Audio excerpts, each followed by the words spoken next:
Wah, dari depan nih, perlahan kan.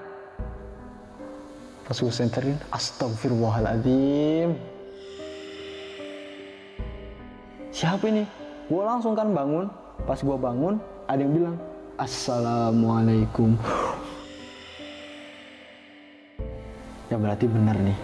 Ternyata ini pesan dari Eyang nyampain terkait siapa yang mau meletus duluan di tanah Jawa.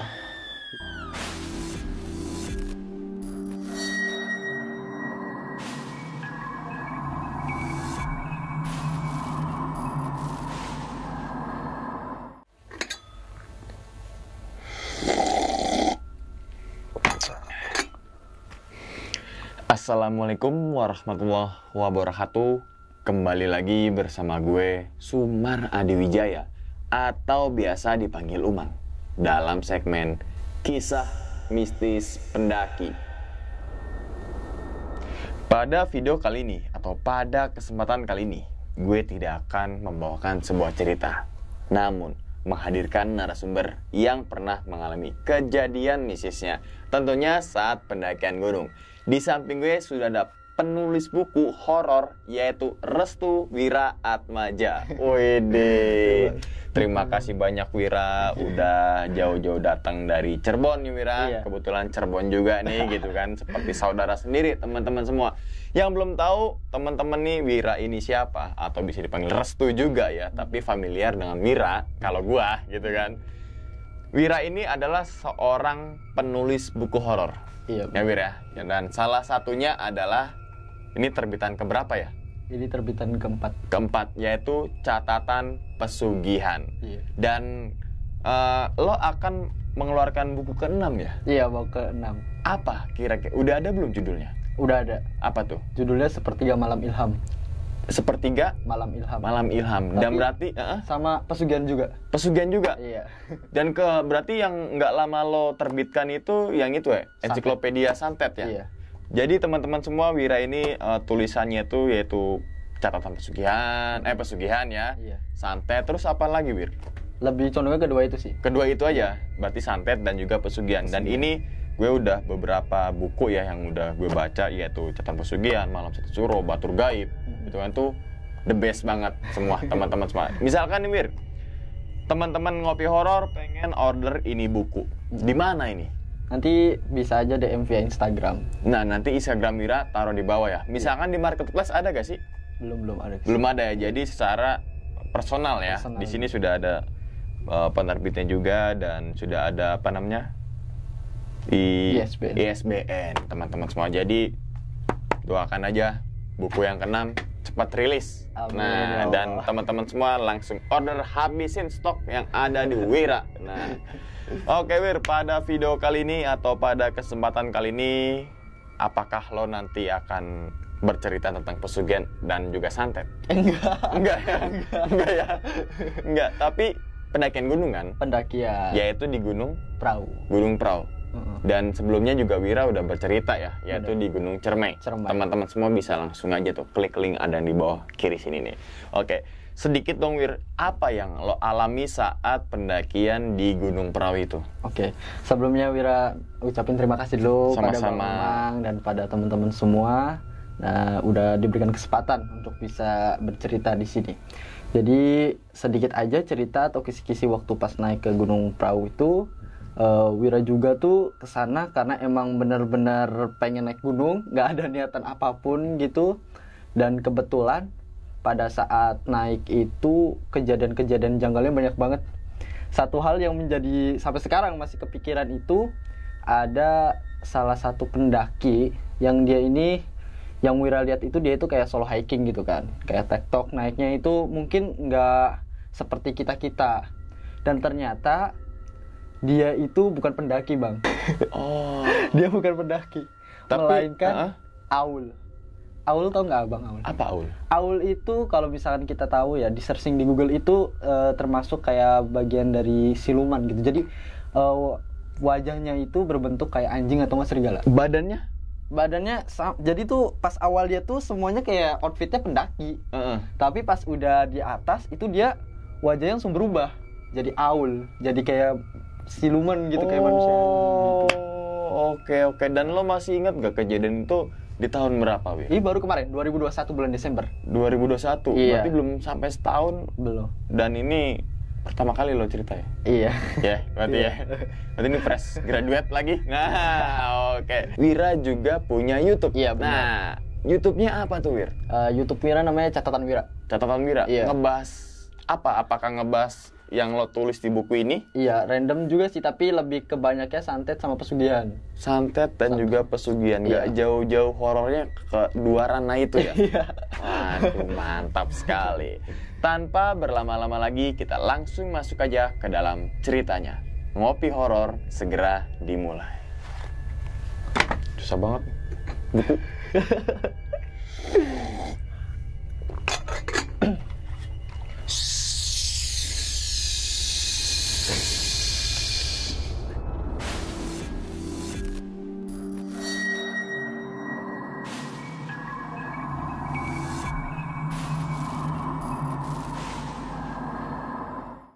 Jadi gini bang, gua mau cerita terkait pendakian yang baru-baru ini nih. Terjadi tuh sebelumnya di bulan November 2021, 1 bulan sebelum pemberangkatan. Udah itu baru aja putus lah ya, baru putus dan mau healing lah. Gimana caranya biar pikiran itu nggak kacau dan bisa fresh lagi seperti semula. Karena kan emang penulis gitu, jadi kayak ada satu kekacauan pun harus segera diatasi biar nggak berlarut-larut gitu. Nah, kebetulan cara Wira atau cara gue sendiri untuk bisa mengatasi ini yaitu dengan melihat alam ataupun melihat sekitaran yang hijau-hijau gitu lah. Nah, barulah itu ada satu open trip yang kebetulan di Gunung Slamet. Nah, awalnya sebelum itu mau ke Gunung Slamet dulu, tapi pas izin sama bapak nggak boleh. Nah, alasan nggak bolehnya itu nggak tahu kenapa, tapi bapak tuh cuman bilang, nanti kamu naik ke Gunung Slamet sama orang tertentu dan orang yang tepat. Artinya orang tertentu dan orang tertepat itu yang bisa menunjukkan Wira terhadap apa yang memang dibutuhkan di sana. Lalu akhirnya carikan open trip lainnya ataupun naik gunung lainnya dan ketemulah satu open trip nih, itu diajak sama teman kampus. Nah, teman kampus ngajakin naik gunung ke Gunung Prau lagi, tapi via Patak Banteng. Nah, Wira tuh kayak, ya udahlah, kayaknya gue ikut aja nih ke sini kan. Nah, 1 minggu sebelum pemberangkatan itu gue ini dihubungi sama salah satu platform kayak wadah untuk biar bisa menjadikan gue sendiri tuh lebih baik lagi gitu kan platformnya itu. Nah, gue nggak bisa ikut tuh, akhirnya digagalin lagi tuh via Patak Bantengnya. Masa Gunung Prau via Patak Banteng digagalin. Nah, setelah itu cari lagi kan, maksudnya nggak nyerah gitu biar caranya supaya bisa naik gunung. Dan dapatlah nih ada salah satu open trip dan gue ini carinya itu di Facebook. Ketemulah open tripnya itu di daerah Cianjur. Nah, dia buka open trip Gunung Prau via Wates, dan karena kebetulan via Wates itu wah kayaknya asik nih gitu kan, ya akhirnya ikut. Selepas itu Wira izin lagi nih sama bapak, "Pak, boleh nggak naik gunung? Mau kemana?" "Ke Gunung Prau." "Oh boleh, nggak apa-apa kalau ke Gunung Prau." Nah, di situ bapak tuh langsung izinin. Kayak ada yang aneh, cuman kok kenapa di gunung lain nggak boleh sedangkan Gunung Prau boleh. Nah, di situ tuh bapak langsung ngomong tuh, "Nanti kalau kamu mau pemberangkatan, bilangnya ada sesuatu yang mau disampaikan."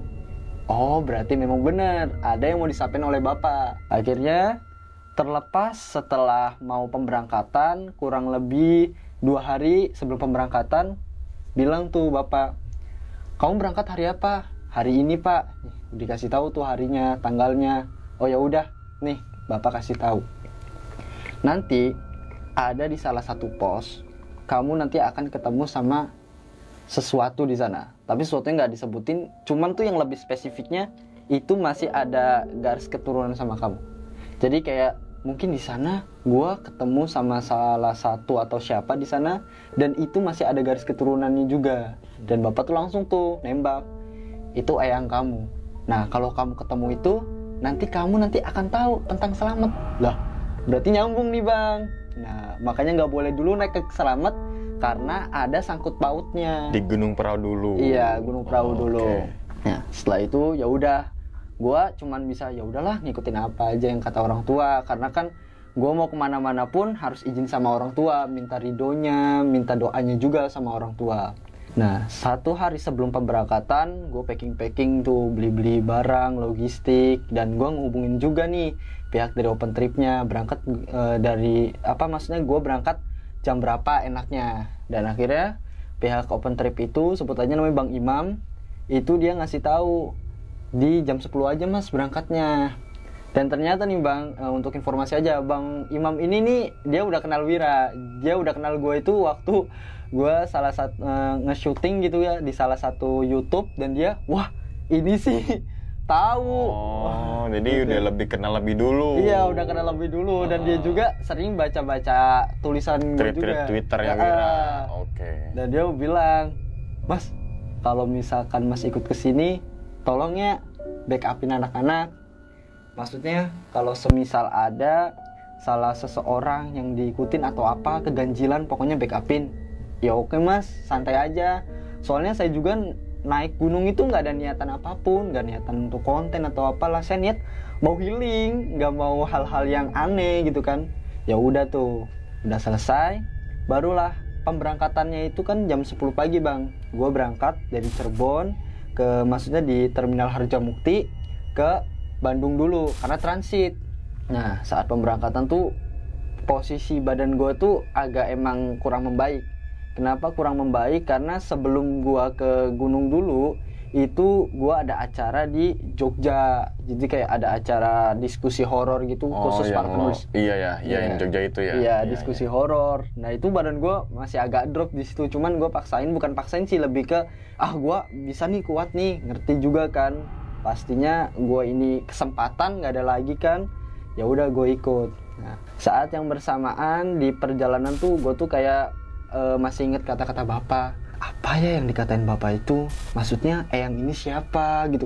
Gue tuh kayak ngiranya wah mungkin perasaan gue aja kali ya. Takutnya ekspektasi gue berlebihan, dan gue juga nanti takutnya keganggu pas muncak. Selepas itu perkiraan jam 3 sorean gue datang tuh ke Bandung. Nah transit langsung ke Cianjur.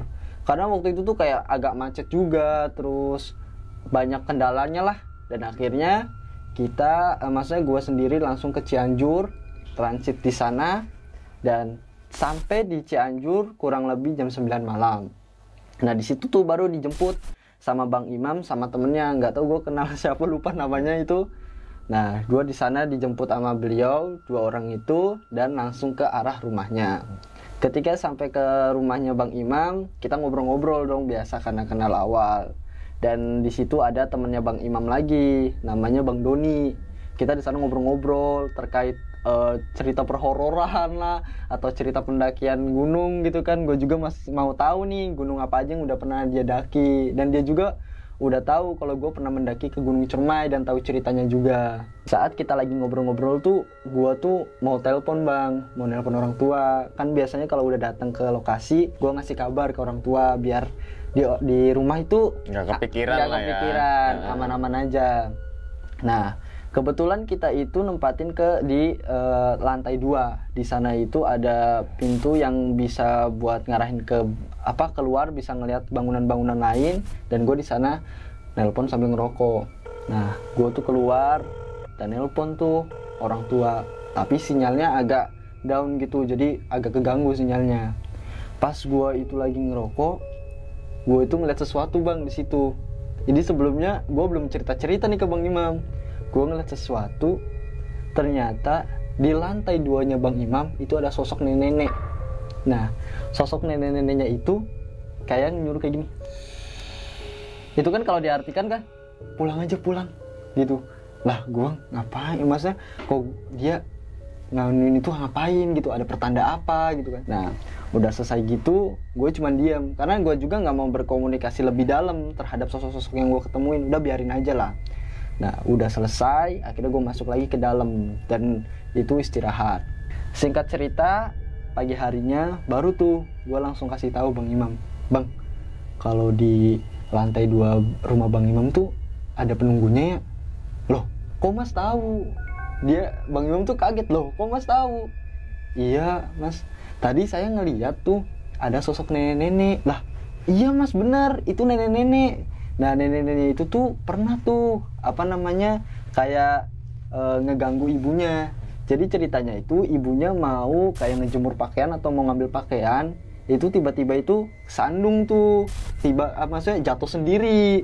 Pas jatuh sendiri dikasih tahu ternyata dia ini diganggu sama si nenek tersebut. Jadi kayak lagi jalan terus langsung plek begitu, kayak disikut itu kan. Dan itu sakit sampai beberapa hari. Dan orang pintar itu bilang kalau nenek itu ada di tempat tersebut. Nah udah tuh selesai. Singkat cerita lagi, udah selesai itu gue juga masih kepikiran nih, loh kok kenapa ya nenek itu tuh kayak ngasih tanda untuk kayak nyuruh pulang gitu kan, kayak ada sesuatu mungkin ya. Tapi gue lebih positive thinking, mungkin ada satu hal yang memang nggak boleh gue lakuin di sana, atau satu hal yang memang ada yang tidak bisa gue telaah lebih dalam gitu kan. Singkat cerita, di jam kurang lebih 5 sore kita udah mulai packing, udah mulai pemberangkatan juga, dan kita ngumpul di satu titik tuh, di salah satu base camp di tempatnya Bang Imam juga.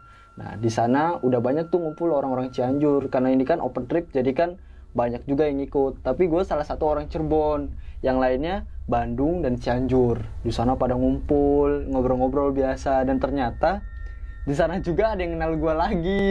Jadi kayak pesertanya. Iya, wah bang ini yang penulis horor ya. Ya maksudnya dia udah kenal gitu. Akhirnya kita sharing-sharing juga, cerita-cerita juga mengenai hal-hal yang berkaitan dengan perhororan mungkin ya. Udah selesai itu ya udah, kita udah selesai cerita dan langsung tuh pemberangkatan.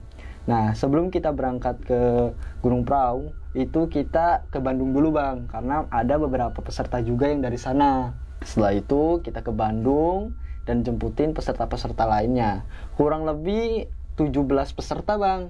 Itu 9-nya cewek, 8-nya cowok. Nah banyak kan yang mendominasi itu cewek semua. Dan yang paling tua itu ternyata gua kalau nggak salah sih ya. Yang lainnya masih 20, yang lainnya juga masih ada yang bahkan belasan tahun juga ada ikut, anak-anak SMA.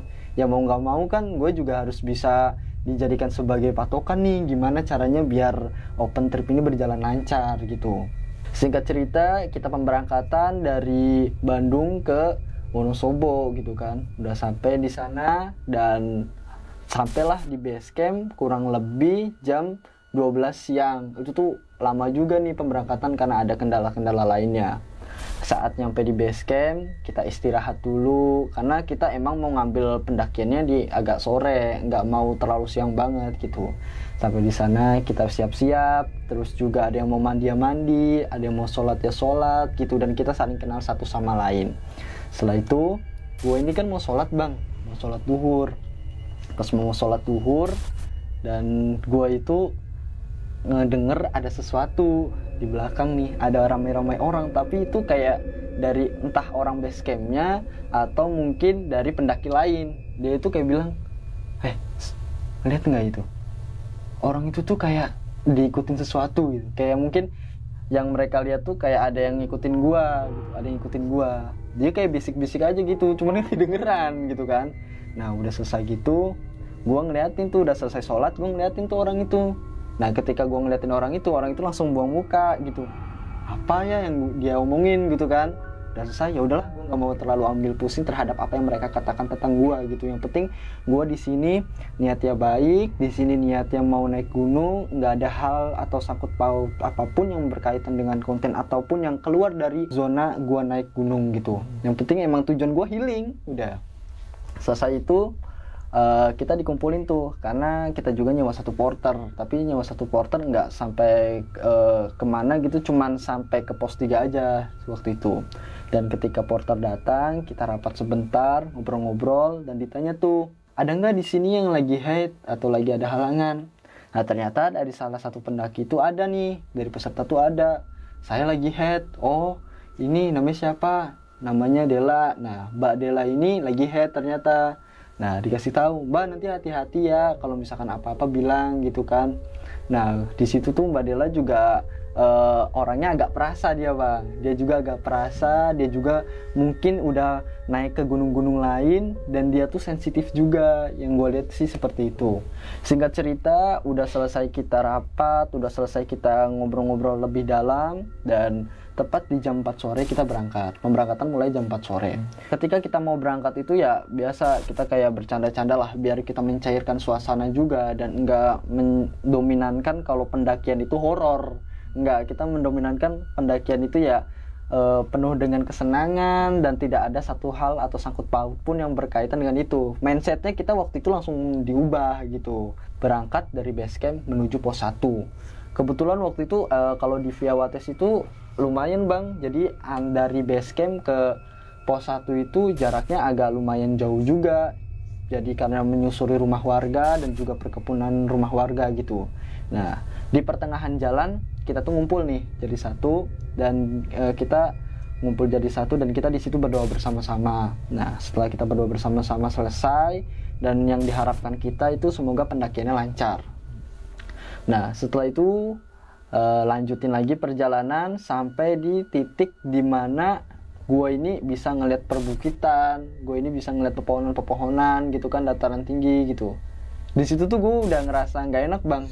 Nggak enaknya tuh karena gue juga peka gitu ya. Jadi yang dari sana tuh kayak narik energinya ke gue. Jadi gue kayak ketarik energinya. Wah, kok gue udah ngerasain dulu nih gitu. Padahal gue nggak ada keinginan untuk membuka ataupun hal yang berkaitan dengan itu. Nah, udahlah gue cuekin, dan tepat di mana di situ ada satu pepohonan yang gede. Nah, di situ tuh ada satu orang lagi berdiri, tapi bentukannya itu kayak hitam. Nah, gue tanya kan sama salah satu temen, emang di situ tuh ada penduduk gitu kan? Nggak ada mas, di sini mah nggak ada penduduk, semuanya ya kayak pepohonan aja gitu. Loh, emang iya ya nggak ada penduduk gitu? Nah, udah gue jalan lagi. Pas gue jalan lagi, ngeliat lagi tuh ke arah yang sama. Ternyata itu udah ada 3 orang bang. Yang tadinya 1, sekarang nambah 2. Jadi yang berdiri di dekat pohon tuh ada 3. Lah, itu siapa? Kalau misalkan itu bukan penduduk, lalu siapa mereka kan?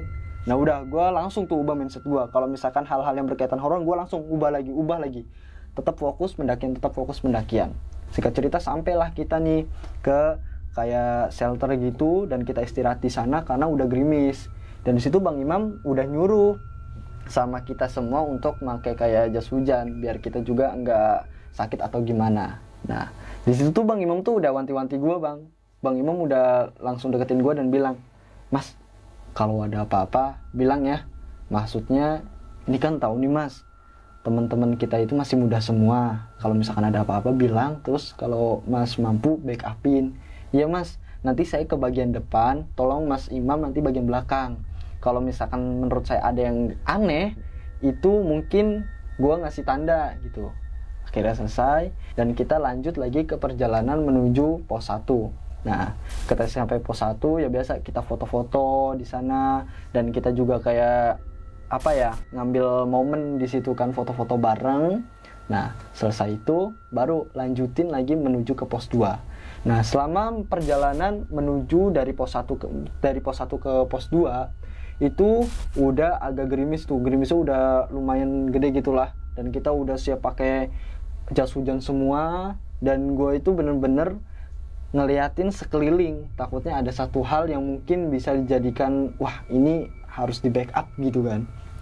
Di situ gue selalu ngeliat ke belakang, ngeliat teman-teman yang ada di belakang, karena takutnya barangkali mereka yang di belakang itu ada yang ngikutin gitu. Itu feel gue di situ. Saat perjalanan itu berlangsung menuju pos 2, nah di situ tuh kecapean semua karena memang jalannya agak licin dan juga udah sedikit nanjak, dan kita istirahat sebentar di sana. Istirahat dan kita ngobrol-ngobrol lagi. Gak lama kemudian kita lanjut lagi nih menuju pos 2. Di pos 1 ya perkiraan masih agak aman gitulah bang. Barulah kita lanjut menuju ke pos 2. Nah di sini ketika nyampe di pos 2, gue itu ngerasa kayak memang ngerasa itu di sini nih tempatnya gitu. Jadi tempatnya yang dimaksud gue itu adalah mereka tuh ada di sini. karena kehadiran mereka itu sama gue tuh kayak gampang banget ngena gitu. Kalau semisal gue lagi jalan ke tempat angker gitu kan, itu langsung prek nyampe gitu energinya. Dan di situ benar-benar kuat banget energinya. Dan saat gue di situ, saat kita mau ke lanjutin perjalanan, tiba-tiba tuh di situ tuh ada salah satu pendaki. Ya gue ngeliat dong, wah ini pendaki bukan sih? Kok dia nggak pakai jas hujan? Tapi jalannya agak cepet bang. Jadi mungkin ya karena dia ini solo gitu, jalannya agak cepet. Satu. Yang kedua, outfitnya warnanya hitam semua. Tapi outfitnya warna hitam tuh dari sini nih emang warnanya hitam semua. Dan gue ngeliat dari kejauhan tuh, wah ini kayaknya pendaki deh. Setelah itu ada yang ngejanggal nih bang. Kalau misalkan dia ini pendaki, terus dia ini solo hiking, dan outfitnya serba hitam, kok dia ini kuat gitu ya? Wah berarti dia senior nih. Gue masih positive thinking. Gue tanya kan sama temen gue, mas ada pendaki ya di depan? Hah? Pendaki? Gak ada.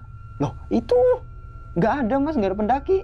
Oh mungkin perasaan gue aja sih. Gue ngeliatnya kayak gitu. Saat dia ini udah di agak ke atasan, dia itu berhenti. Dep. Dia berhenti, gue ikut berhenti kan, ngeliatin dulu. Nah kepalanya itu langsung nengok ke arah gue bang. Jadi langsung nengok ke belakang. Pas nengok ke belakang, Aul tuh kayak kepalanya itu, wajahnya itu bentukannya itu kayak anjing. Dia itu Aul tuh kayak kepalanya itu, wajahnya itu bentukannya itu kayak anjing. Punten ya bang ya, maaf ya, bentukannya kayak anjing bang. Dan gue liat, kok ada ya pendaki tapi wajahnya kayak gitu. Wah ini bukan pendaki ini sih, ini kayak sosok kayak siluman yang bentukannya itu anjing. Itu tuh gue baru tahu juga pas gue searching kan, emang ada ya bentukan Aul atau siluman yang kepalanya anjing gitu kan. Nah pas dia nengok ke belakang, dia tuh kayak gigi-giginya putihnya bang, itu kelihatan gitu, kelihatan. Dan sorot mata itu merah, sorot matanya merah. Udah gitu dia langsung nengok ke depan lagi dan jalan. Itu pas gue ngeliat dia jalan, itu langsung krrrt, cepet bang. Langsung hilang. Iya. Kalau hilang sih enggak, tapi rrrt gitu. Kayak lari gitu, tapi cepet banget. Tapi cepet ya. Cepet. Kayak kilat mungkin. Iya gitu lah. Wah, sialan gue tuh ngeliat kayak gini. Wah, ini udah gak beres kan. Dari situ udah perut itu langsung berkontraksi. Jadi dalam arti itu langsung mual gitu. Karena kalau misalnya gue ngeliat tabrakan energi kayak gitu, gue langsung mual. Di situ langsung tuh ditanya sama temen gue, "Mas, kenapa?" "Nggak apa-apa mas, saya nggak apa-apa. Ya mungkin ada satu hal yang nggak boleh diceritain di sini." "Oh ya udah mas, kalau ada apa-apa bilang aja," gitu. "Iya mas, siap." Lanjut lagi nih perjalanan. Posisi gue udah gak enak banget nih. Badan udah lumayan anget dan juga gue sering mual-mual di situ. Tapi gue kuatin dalam diri gue. Positif, tetap berpikiran positif. Gak boleh ada satu hal yang berkaitan dengan hal itu. Udah, lupain. Nah, kita jalan lagi. Sampailah di satu momen dimana gue itu ngelihat pohon tumbang. Jadi pohon tumbang itu, dan di situ gue tuh berhenti. Entah kenapa gue tuh pengen aja berhenti di situ. Dan emang ada satu energi lagi yang menarik gue untuk melihat ke arah si pohon itu. Gue yakin ini kayaknya ada sesuatu nih di sini. Gue yakin banget kayaknya ada sesuatu. Bener bang. Awal-awal gue yakin itu ada suara anak kecil ketawa. Itu anak kecil ketawa bang. Ketawa itu. Itu jelas banget. Gue ngedenger jelas banget. Tapi kayaknya ada juga nanti video yang ngejelasin kalau anak kecil itu ketawa. Lah, bener nih. Kayaknya ada di samping gue gitu. Pelan-pelan gue ngeliat. Itu kakinya lagi diuncang-uncang. Dan posisinya, pas gue lagi ngeliat di posisi lagi diuncang-uncang, itu langsung semua langsung merinding. Beneran ini langsung merinding, dan gue langsung malingin wajah ke arah kiri. Astagfirullah. Gue tuh gak mau ngeliat ginian, kenapa ngeliatin lagi gitu kan. Di situ tuh udah banyak yang kerasa tuh. Artinya banyak yang kerasa, mereka itu kalau ngeliat gue agak aneh, pasti tahu. "Mas, ngeliat ya?" "Udah mas, nggak apa-apa. Tetap fokus aja mas, tetap fokus ke depan." "Oh ya udah mas, nanti kalau ada apa-apa bilang aja ya." "Iya mas." Akhirnya kita jalan lagi, dan gue abain tuh yang sosok itu, gue abain. Dan sampai ketika kita itu udah sampai di pos 2 dan mau menuju ke pos 3, di sana tetap lanjut tuh karena posisi udah agak gelap. Kita juga langsung siapin, maksudnya headlamp kita gitu buat penerangan. Posisinya juga di situ udah hujan banget bang, dan kita harus waspada satu sama lain di antara kita biar saling ngejaga gitu kan. Singkat cerita, sampailah kita di pos 3. Nah di pos 3 itu kita langsung buru-buru untuk membuat flysheet buat carrier kita juga kan, dan juga buat neduh dulu. Ketika kita udah buat flysheet dan kita langsung neduh di situ, barulah kita secara perlahan membuat tenda di sana. Nah, kita membuat tenda satu persatu, dan kebetulan saat itu tendanya kalau nggak salah kurang satu. Kalau nggak salah ya itu kurang satu, dan karena panitianya ini Bang Imam dan Bang Doni, akhirnya mereka turun lagi ke bawah. Entah ngambil tenda, entah ngambil apa gitu. Dia turun lagi ke bawah buat ngambil sesuatu di base camp. Kan jaraknya agak jauh juga dari pos 3 ke base camp. Tapi mereka itu hebat banget, gua salut sama mereka gitu. Mereka ngebela-belain buat nyelamatin kita semua. Akhirnya mereka semua kurang lebih 2 atau 3 orang itu sama temennya ke bawah lagi ke base camp ngambil sesuatu. Dan ternyata bang, itu si Bang Doni dia juga ngeliat hal yang sama. Jadi ketika di pos 2 itu yang ada anak kecil lagi uncang-uncang, dia itu ngedenger suara anak kecil lagi ketawa. Nah Bang Doni itu pas itu langsung bilang punten gitu, dan dia langsung berabas aja, langsung jalan lagi gitu kan. Alhamdulillahnya udah ambil tuh kekurangannya dan balik lagi dengan keadaan selamat, dan kita akhirnya buat tenda masing-masing. Nah setelah itu gue tuh mau sholat nih. Gue mau sholat karena maghribnya juga gue ketinggalan. Akhirnya gue sholat maghrib sama sholat isya gitu kan. Setelah itu gue bareng sama temen yang dari Bandung namanya Mas Angga. Kita sholat secara bergantian. Pertama yang sholat Mas Angga dulu. Nah Mas Angga sholat di situ, dan setelah itu gue.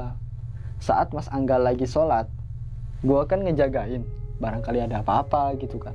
Pas gue lagi ngejagain, itu ada batu yang terlempar sampai kena gue bang. Jadi kayak puk, kayak ada yang ngelemparin batu dari belakang. Siapa nih ngelemparin batu?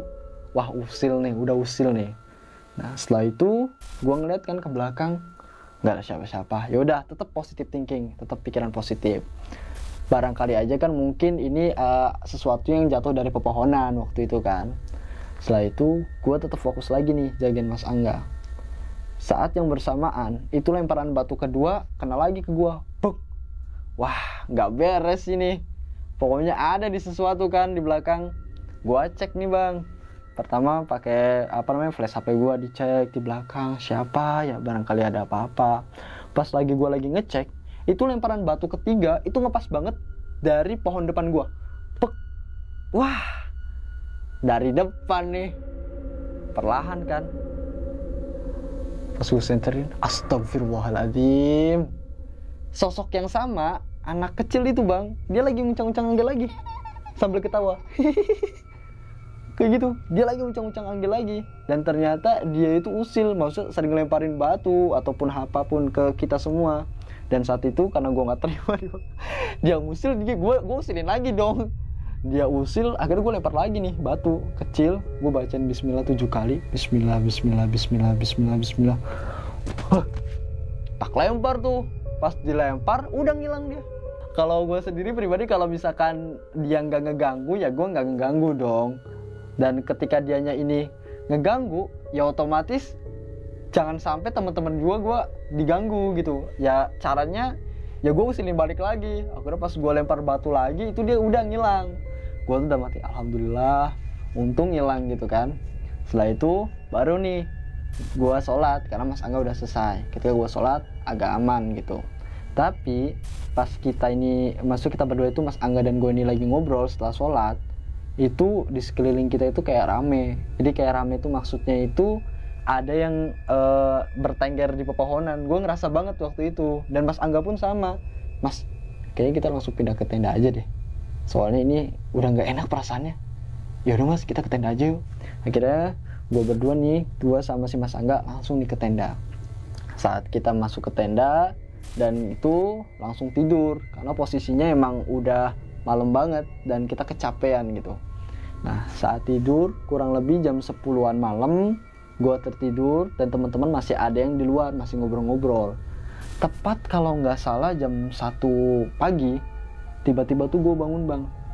Awalnya gue bangun itu karena mimpi.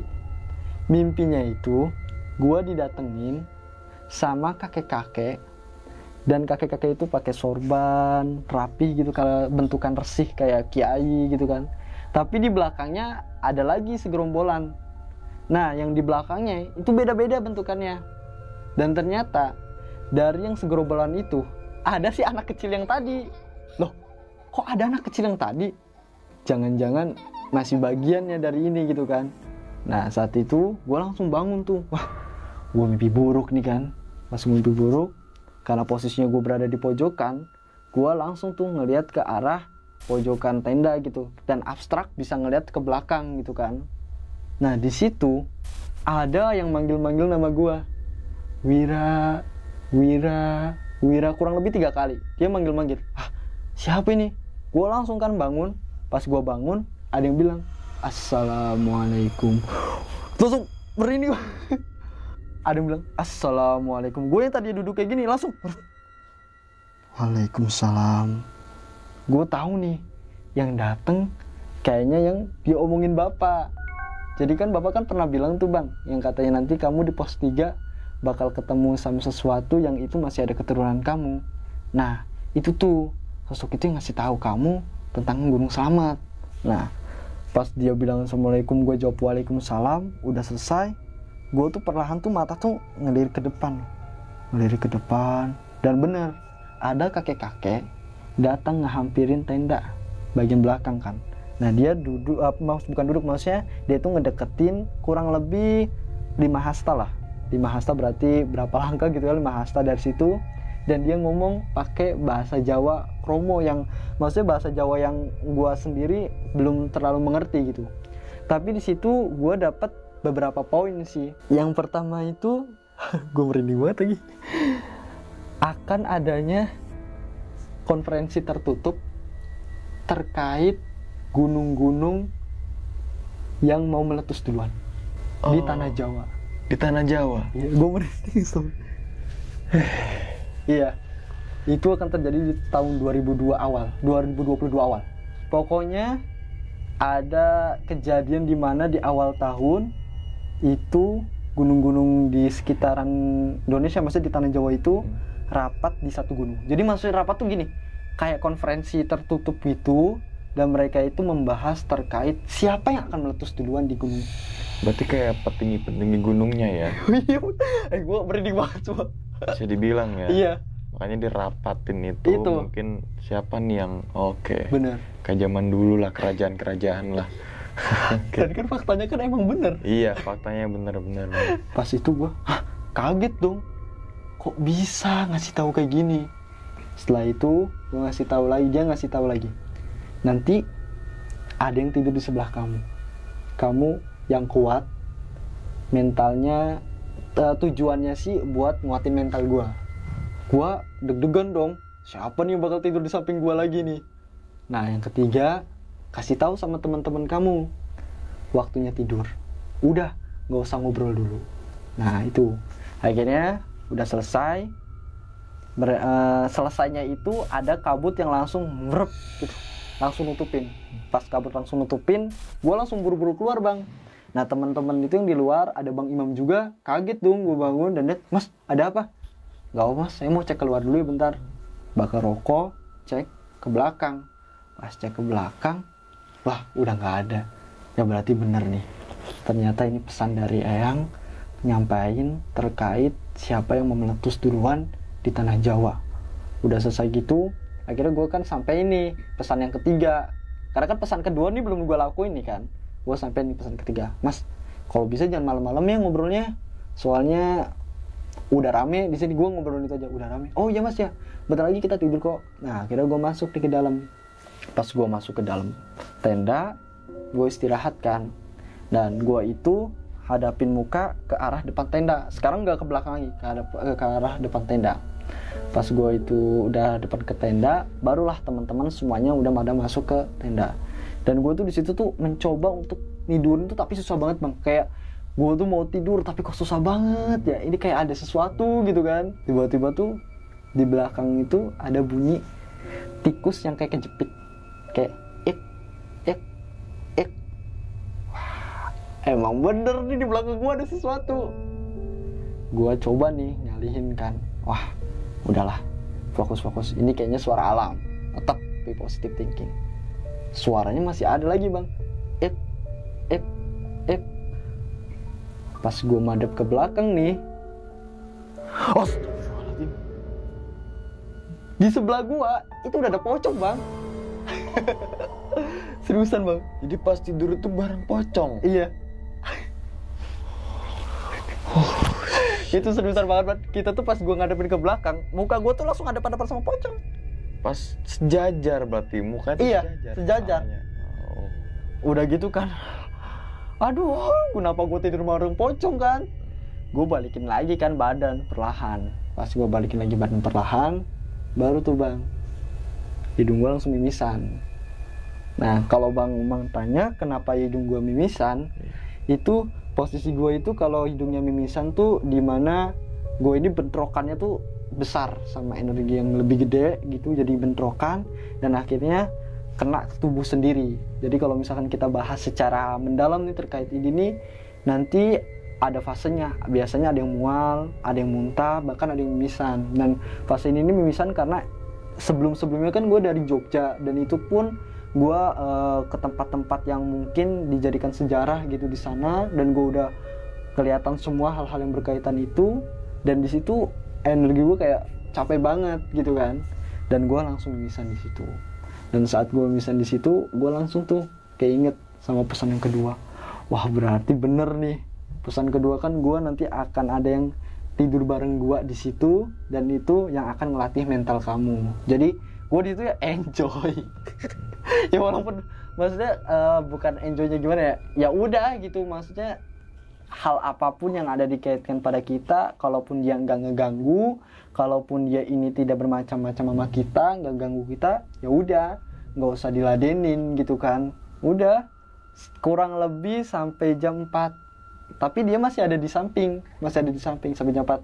Kalau misalkan tanya kenapa yang lain yang itu nggak pada ngerasa, karena mereka semua udah pada tidur semua kecuali gua gitu. Pas itu udah selesai, tepat jam subuh gitu, kita akhirnya summit gitu kan. Dan sebelum itu kita ke tempat air dulu, sumber air di sana di pos 3 itu kan ada sumber air. Nah, di sumber air kita ngambil air buat menuju ke puncak.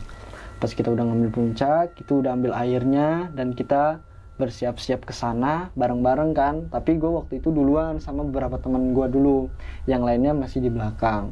Singkat cerita, gue sampailah nih mau ke puncak. Tapi entah di perjalanan itu tuh di setiap pohon tuh jadi ada pohon, jadi ada yang kayak ngelinguk kayak gitu, kayak ngintip gitu ya ngelinguk, yang ngintip terus masuk lagi kepalanya. Nah okay. Itu ada yang ngintip tuh sering banget, dan gue tuh prasangka gue tuh ini nggak cukup satu, banyak di situ. Jadi gue jalan, ada yang nyelinguk, ada yang ngintip lagi dari depan, dari belakang, dari samping. Wah ini banyak yang ngintipin nih. Dan gue kan langsung teriak-teriakan sama teman-teman, weh tungguin gitu kan. Posisinya gue juga lagi agak drop, abis mimisan juga, pasti kan capek banget gitu kan. Singkat cerita kita sampai di puncak. Di sana kita nungguan tuh sama teman-teman yang lain, udah sampai nih ke puncak, dan kita foto-foto bareng juga di sana. Dan alhasil setelah kita foto-foto bareng di sana, jam 10 kita turun nih, jam 10-an kita turun. Saat itu gue duluan nih bang, kenapa? Karena gue juga mau nyiapin hal-hal yang berkaitan kayak makan atau apa. Dan itu kita duluan, gue juga mau ngisi air minum juga buat teman-teman yang udah mau turun, gue isiin tuh. Saat gue itu udah sampai ke tempat camp, gue langsung ambil botol dan langsung ngambil tuh air di sana. Nah, saat gue mau ngambil air nih bang, itu di belakang ada yang manggil-manggil lagi, Wira, ada yang manggil-manggil lagi. Gue ngintip kan, ngeliatin siapa sih yang manggil-manggil gitu kan. Suara cowok, cewek? Anak kecil bang. Anak kecil, tapi jumlahnya itu lebih dari 3. Jadi kayak banyak. Wira gitu. Itu secara bersautan bersama-sama, Wira. Mau lihat siapa, nggak ada apa-apa. Karena kan kalau di sumber air itu kan bawahnya jurang gitu. Dan gue hati-hati dong. Entah kenapa bang, gue lagi megangin botol maksudnya, itu dari belakang ada yang ngejorokin, sumpah bang.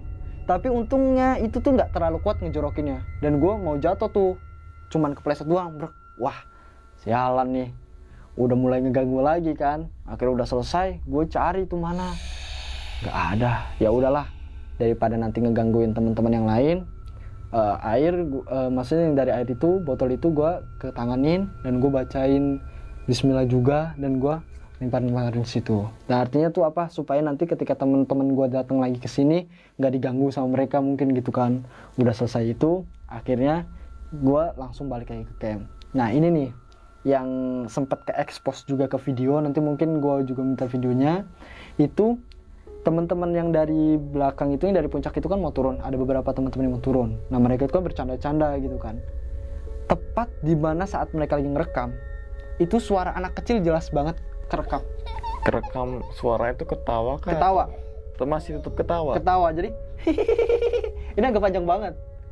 Nanti ada deh rekamannya kalau nggak salah. Itu nah waktu itu kan gue nggak sempat feelnya nggak terlalu wah mungkin itu orang ketawanya mungkin atau apa gitu. Ya udah biarin aja. Nah selepas itu mereka turun ke bawah dan mereka ngobrol-ngobrol bareng-bareng. Tapi kita emang feelnya waktu itu ya tetaplah utamakan keselamatan. Kita nggak mau cerita-cerita hal-hal lain, walaupun kita ngerasain, kita nggak mau cerita-cerita saat itu. Tepat jam 1 siang kita akhirnya turun tuh, udah selesai makan-makan kita turun, tapi secara bergantian. Yang pertama gua sama beberapa temen-temen itu turun duluan, dan yang terakhir Bang Imam sama Bang Doni yang nge-backupin yang lainnya. Ketika turun udah selesai, sampai di base camp, singkat cerita sampai di base camp, dan Bang Imam yang lainnya itu masih kejebak karena kejebak hujan. Dan kita tuh sempat kontekan juga karena di sini ada, di tempat base camp ada sinyal walaupun sedikit, di sana juga kadang dapat sinyal. Jadi Mas ada di mana? Oh Mas saya masih ada di sini. Waduh saya jemput nggak Mas gitu kan? Nggak usah Mas, nanti insya Allah sebentar lagi sampai. Nah kurang lebih agak sorean gitu ya, jam 4 atau jam berapa mereka sampai di sana di base camp, dan kita akhirnya sampai semua di sana. Dan ini nih setelah pendakian itu selesai, kita tuh ngobrol-ngobrolnya via Japri Bang. Jadi ngobrol-ngobrol via Japri itu ada beberapa teman-teman juga kayak Dela, itu kan dia kan lagi head. Nah dia juga didatengin sama kakek-kakek yang sama. Via WA berarti? Iya kita ngobrolnya via WA, karena nggak mau ngobrolinnya tepat di itu juga, nggak mau ngobrolin hal-hal yang berkaitan tepat di itu juga. Dan yang pendaki yang gue lihat itu ternyata ada lagi yang lihat, tapi bentukannya kalau dia bukan pendaki, dia itu kayak bayangan hitam tapi langsung cepet banget, set cepet banget. Nah itu mereka banyak yang ngobrolin itu. Dan satu hari itu setelah kita japrian itu, Bang Imam itu ngepost video yang tadi ke Instagram, tandain gue kan, gue ditandain, baru kok iya ada suara anak kecil gitu kan, ketawanya melengking banget dan jelas banget yang udah pernah kirimin ke Bang Umang tadi itu. Iya. Nah itu suaranya seperti itu. Dan akhirnya tanya kan, Mas menurut Mas ini apa? Oh ini Mas, ini sosok anak kecil yang di pos 2. Dia ini entah ngikut atau apa, tapi emang sering ngegangguin, nyelinip di mana gitu kan. Tapi menurut Mas sendiri itu aman nggak? Aman insya Allah. Nah jadi gue tetap pandangannya segala sesuatu hal aman gitu. Singkat cerita udah selesai itu gue balik ke Cirebon. Tapi pas gue balik ke Cirebon itu gue cerita nih Bang, cerita sama bapak terkait apa sih yang udah kesana. Iya. Dan gue cerita, Pak tadi yang dikatain bapak bener, ketemu ya? Udah Pak udah ketemu. Ya udah, nanti kalau kamu udah nggak ada di Cirebon dimulai konferensinya. Hah? Maksudnya gimana Pak? Udah nggak usah tahu, nanti akan dikuak ketika di awal tahun 2022. Wah gue udah mulai feel banget nih, apa lagi, penuh misteri pokoknya kalau bapak ngomong itu, pokoknya penuh misteri. Yang intinya sih gue secara pribadi ketika naik gunung itu nggak mau dapetin hal-hal semacam itu. Tapi terkadang yang gue rasakan ketika gue maksudnya naik gunung itu ada pesan-pesan tertentu, bukan untuk gue tapi untuk teman-teman yang lain, teman-teman yang mungkin pendaki juga atau bahkan yang bukan pendaki, karena mereka yang maksudnya paham secara beginian tuh harus benar-benar disampaikan, artinya untuk memperbaiki hal-hal yang telah dilakukan gitu. Mungkin itu cerita pendakian Gunung Prau gua bang, gunung gua waktu naik ke Gunung Prau gitu.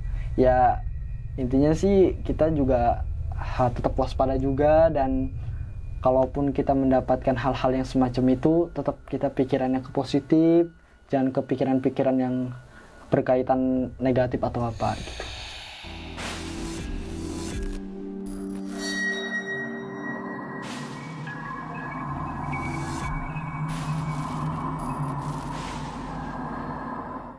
Nah, itu teman-teman semua cerita dari Wira ya ketika melakukan pendakian ke Gunung Prau melalui jalur Wates. Tepatnya di akhir tahun 2021. Iya. Kalau nggak salah pas itu lo WA gue kan ya, bang gue mimisan katanya. Kalau apaan WA gue mulu. Dan ternyata saat itu gue nggak tahu ya, bukan nggak tahu tapi gue nggak nanya mimisan kenapa, ya kan, terus lo ngalamin apa, nggak kirain gua ya memang kecapean. Karena indikator orang kecapean kan ada juga beberapa orang yang mimisan, kan, tapi ini karena benturan apa ya, energi lah bisa dibilang gitu. Oke. Ini mungkin gue nanya dari mana ya, karena ini panjang banget teman-teman semua, jadi yang pendakian aja kali ya. Jadi memang saat lo melakukan pendakian Gunung Prau itu pertama kali itu apa ya, melihat satu sosok terus jadi 3 di belakang pohon itu ya. Itu kalau lebih detail banget itu bentukannya kayak gimana sih? Bentukannya itu hitam tapi kayak penduduk sama kayak kita manusia, tapi dia ini bentukannya hitam semua. Hitam semua dalam artian kulitnya kah? Iya. Atau hitam pakaiannya? Semuanya hitam. Semuanya hitam. Itu tuh kan awalnya 1 terus jadi 3 gitu kan? Iya. Ditambah 2 maksudnya 3. Dan kiranya kan emang penduduk gitu kan. Taunya ternyata nggak ada penduduk di sana. Oh, dan kenapa juga orang tua lo sebenarnya kan pengen Gunung Slamet. Tapi kan nggak boleh tuh. Iya. Sempat juga pas gue mau naik Gunung Slamet dia juga WA gue juga tapi nggak bisa ya, karena ada satu lain hal lah. Dan memang ketika disampaikan oleh orang tua lo terbukti ya, oh mungkin ini, gitu loh, mungkin ini pesan yang disampaikan sama bokap lo saat itu ya. Oke, dan memang saat tidur itu mimpi ya, seperti mimpi ya. Bahwasanya ada satu sosok lah yang pakaiannya putih, serba putih lah ya, sorban dan gimana. Tapi di belakang itu tadi kan lo menyebutkan banyak sekali sosok di belakangnya, termasuk anak kecil. Bener. Selain anak kecil siapa lagi tuh? Yang lo jelas aja yang lo lihat. Yang gue lihat itu pocong sih. Karena kan yang mendominan nih. Ada beberapa pocong di sana. Jadi pocong berjejer atau memang di satu titik? Enggak, satu titik. Jadi ada yang kanan kiri, ada yang belakang. Kira gitu. tuh pocongnya baris gitu. Mau hurrah gitu kan. Hurrah gitu. Kira gue gitu. Ternyata jadi depan misalkan ya, ini sosok yang putih nih ya, putih jubah, putih di depan. Jadi yang belakang itu ada pocong sebelah sono. Iya. Oh. Jadi mereka itu punya titik-titik masing-masing. Kirain jalan terus bareng. Gitu kan. Enggak ya. Terus ada 1, 2, 3 pesan. Iya. Atau mungkin mengingatkan ya. Bahwasanya yang pertama mungkin terkait dengan ya bisa dibilang pertemuan lah. Iya. Pertemuan daripada petinggi-petinggi gunung atau bisa dibilang kerajaan-kerajaan di gunung. Bahwasanya ya kita jangan bahas itu deh gitu kan.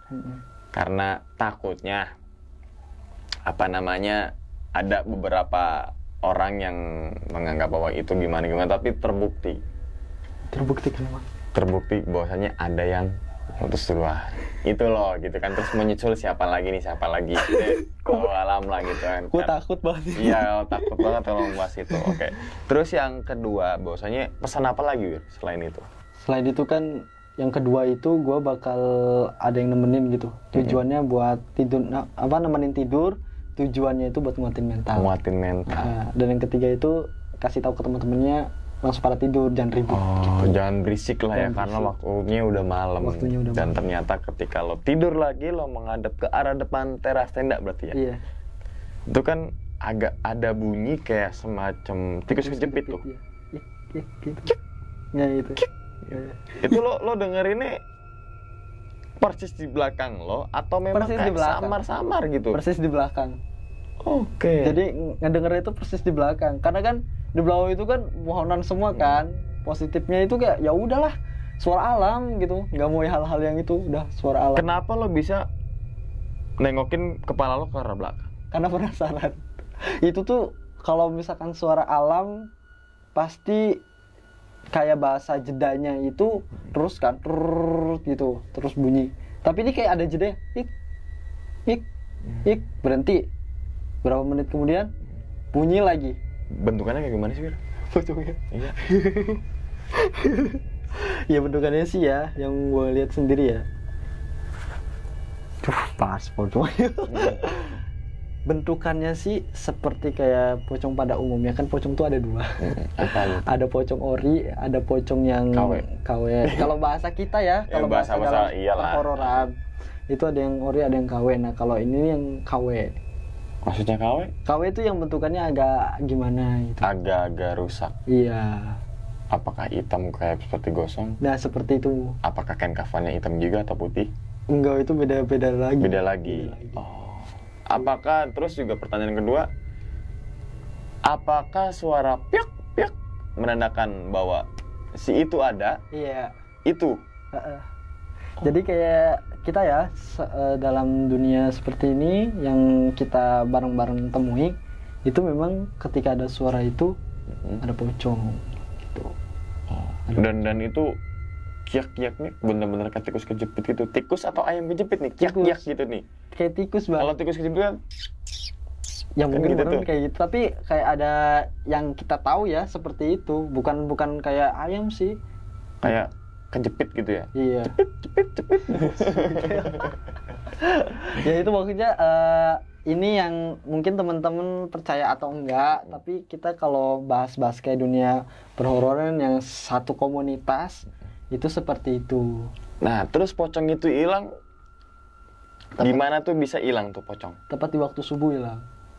Berarti selama lo tidur dia tuh masih ada? Masih ada. Tapi lo nggak lihat ke belakang lagi ya? Enggak, udah enjoy aja udah. Oh, kenapa nggak lo sikut lagi? Ya gila, ntar diludahin yuk. Pocongnya pakai sleeping bag gak?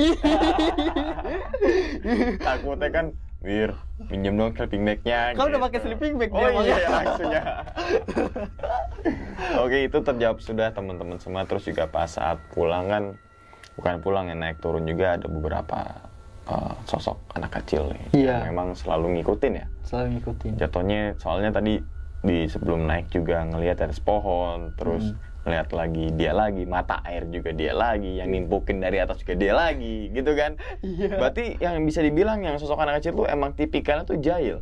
Kalau yang kita ketahui, sosok anak kecil itu bukan jahil sih, dia tuh mau mengeksistensikan diri. Kalau dia ada. Ada. Jadi kayak gampangannya dia tuh mau ngasih tahu, mau dilirik lah. Mau dilirik. Sama aja kan kayak anak-anak kecil kayak kita kan, maunya gua ini mau main bareng atau apa. Nah, tapi ya kayak caper gitu lah ya. Caper. Liatin gue dong, gak ada nih gitu ya. Makanya ya kan.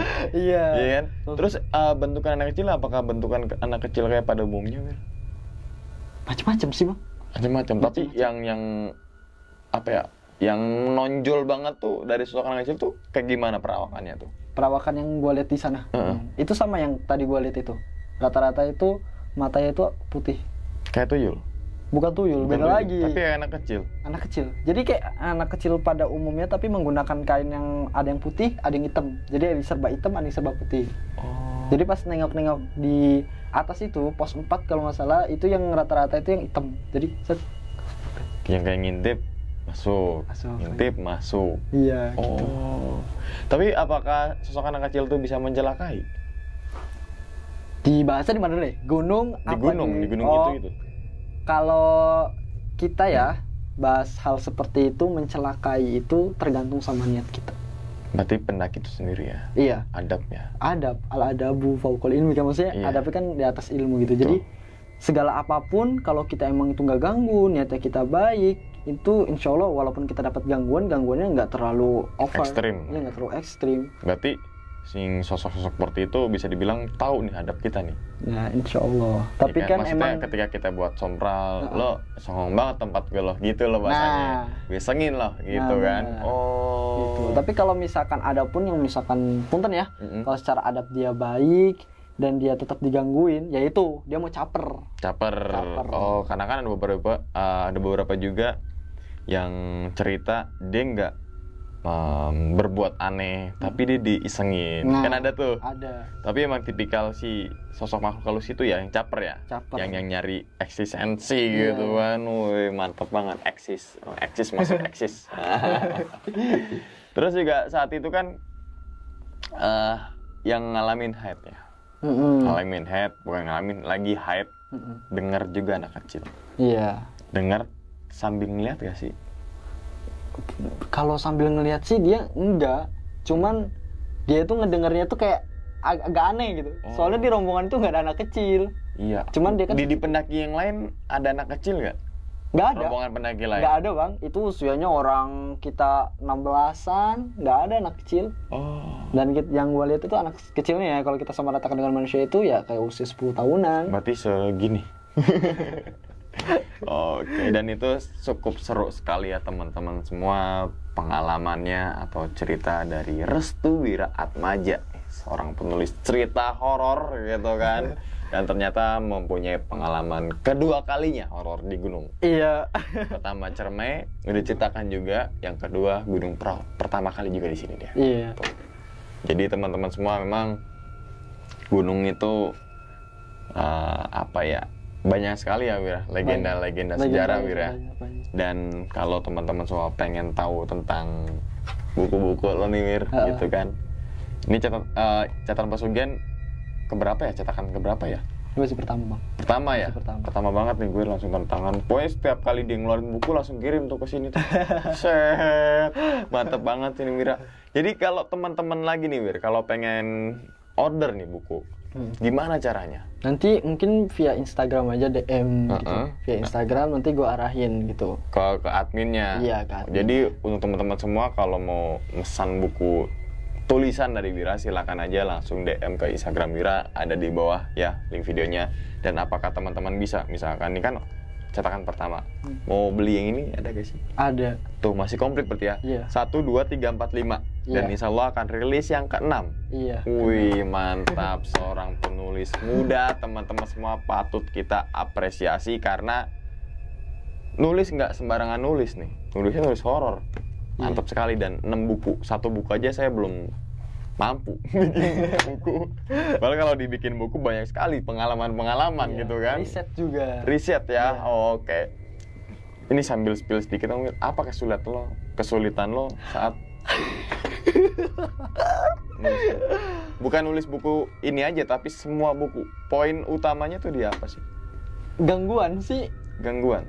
Karena kan ini kan based on true story, diangkat dari kisah nyata. Dan yang ini nih, ini kan diangkat dari kisah nyata nih. Kalau bisa kita ibaratkan ini nih kayak Death Note. Jadi kayak catatan kematian. Siapa yang namanya ditulis di situ nanti akan meninggal. Jadi pesugihannya menggunakan seperti itu. Catatan. Iya. Ditulis meninggal. Makanya yang ditulisnya catatan pesugihan. Iya. Dan itu cara keluarnya pun, maksudnya kita contoh nama Bang Umang dicatat nih. Misalkan dapat poin 100. Enggak. Misalkan teh 20 Maret, ya 20 Maret atau apa gitu. Nah, tagihan. Ketika Bang Umang tahu, Bang Umang kecatat namanya, itu biasa ada gejala-gejala tertentu gitu, entah kayak nggak tenang atau apa. Dan itu Bang Umang harus keluar Pulau Jawa. Biar selamat. Nah, itu kan keren banget tuh. Kalau pengen tahu banget langsung aja order Wira. Iya. Di Instagram Wira, yaitu Restu Wiraatmaja, atau di bawah link video ini. Oke Wir, sebelum ditutup videonya, punya pesan atau mengingatkan lah ya untuk teman-teman semua yang suka mendaki Gunung Prau ataupun ke gunung manapun Wir. Monggo. Sebelumnya teman-teman, saya ucapin terima kasih banyak banget nih kepada Bang Umang juga, kepada teman-teman semua juga. Saya juga masih pendaki pemula dan artinya masih belajar penuh terhadap teman-teman semua yang mendaki. Tapi selama dalam kita mendaki, yang pertama ya, niat kita diperbaiki. bukan hanya mendaki ataupun ke tempat manapun, karena niat itu penting banget sih Bang. Kalaupun kita niatnya udah buruk, ya udah kita dapetnya yang buruk juga. Dan yang kedua, adab itu penting juga ke tempat manapun. Bahkan bukan hanya tempat-tempat pendakian ataupun tempat-tempat yang angker, terhadap tempat-tempat yang sekitaran kita juga itu ada. Adab itu harus dijaga. Ya entah dari omongan, entah dari perlakuan, ataupun entah dari kita ini ngetrek aja nih, kayak hati kita ngetrek, itu termasuk juga adab. Nah, jadi ya itu aja sih 2 poin, niat sama adab. Dan kita juga tetap hal apapun yang berkaitan dengan pendakian, intinya kita tetap menjaga kelestarian alam juga, tetap menjaga di sekitaran, karena pesan-pesan yang udah disampaikan, yang udah gue tahu itu semua mengarah kepada itu, bahwasannya manusia sekarang itu udah agak rusak, dan cara untuk menghapusnya itu dengan hal yang berkaitan dengan kemeletusan atau apa gitu. Jadi kita juga bareng-bareng ya semuanya teman-teman untuk menjaga alam juga. Itu teman-teman semua cukup konkret, padat, simpel gitu kan. Cerita daripada si Wira ketika melakukan pendakian ke Gunung Prau. Dan teman-teman semua abis nonton video ini langsung mampir ke channel YouTube-nya Wira, yaitu apa Wir? Catatan Wira. Oke, catatan Wira, bukan catatan sekian ya. Jangan-jangan catatan Wira lu nulis nama ini juga nih. Ya di subscribe langsung meninggal. Wah iya, subscribe meninggal. Enggak ya? Enggak. Kenapa nama catatan Wira? Ini kan lu udah ngeluarin catatan pesugihan. Kadang kan Wira kan suka nulis. Jadi kalau setiap tempat ataupun Wira ngeriset, entah kayak santet gitu kan, itu kan ngeriset juga perdalam itu, jadi seolah-olah yang gua ambil itu yang nanti mau dijadikan video itu bener-bener ada catatannya atau ada bukti. Oh, gitu. Dan itu kalau boleh tahu ngebahas apa aja sih? Lebih utama santet sama pesugihan sih. Tetap 2 poin itu ya? Iya. Oke, jadi teman-teman semua yang penasaran dengan YouTube-nya Wira dan apa sih konten isi catatan si Wira ini, langsung aja subscribe, tonton, dan nyalakan loncengnya. Link video ada di bawah. Oke. Dan ingat teman-teman semua, cerita dari si Wira bukan untuk nakut-nakutin teman-teman semua ketika melakukan pendakian ke Gunung Prau ataupun ke gunung manapun. Tapi ambillah sisi positifnya dan buang sisi buruknya. Sekian dulu pada video kali ini dan nantikan video-video gue berikutnya. Hal gaib itu muncul ketika sugesti kita buruk. Wassalamualaikum warahmatullahi wabarakatuh. Selamat menunaikan ibadah puasa.